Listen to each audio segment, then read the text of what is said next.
ये कॉन्फ्रेंस साफको और ऑक्सफैम की तरफ से जॉइंटली ऑर्गेनाइज की जा रही है।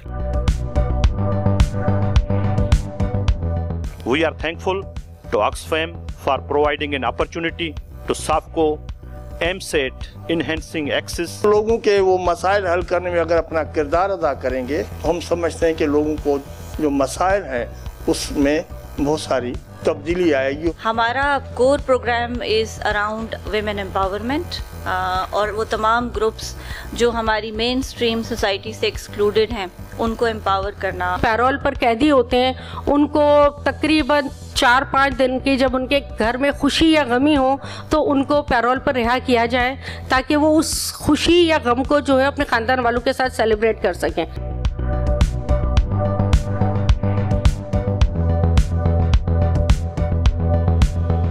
आप में इंसाफ लेने के लिए टॉलरेंस नहीं है तो आप दूसरे दिन ही मायूस हो जाएंगे। ख़वातीन की पार्टिसिपेशन कब हो ही नहीं सकती जब तक आप तालीम याफ्ता ना हो, उनको खुली आज़ादी ना दें।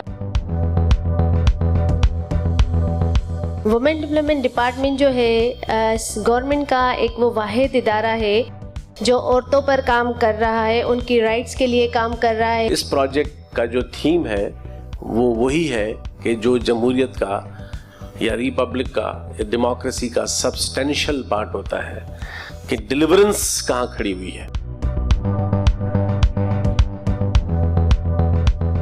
जिसके पास इख्तियार नहीं है वो आता है हमारे पास और उसके इख्तियार में ऐड होती है हमारी ताकत और फिर वो बनता है बाइख्तियार।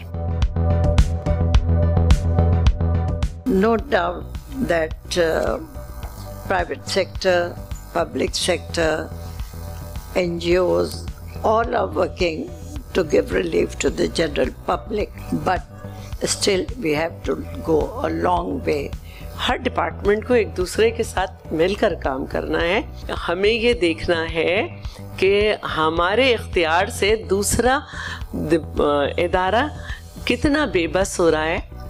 रिक्रूटमेंट की इजाज़त मिलनी चाहिए गवर्नमेंट ऑफ सिंध को।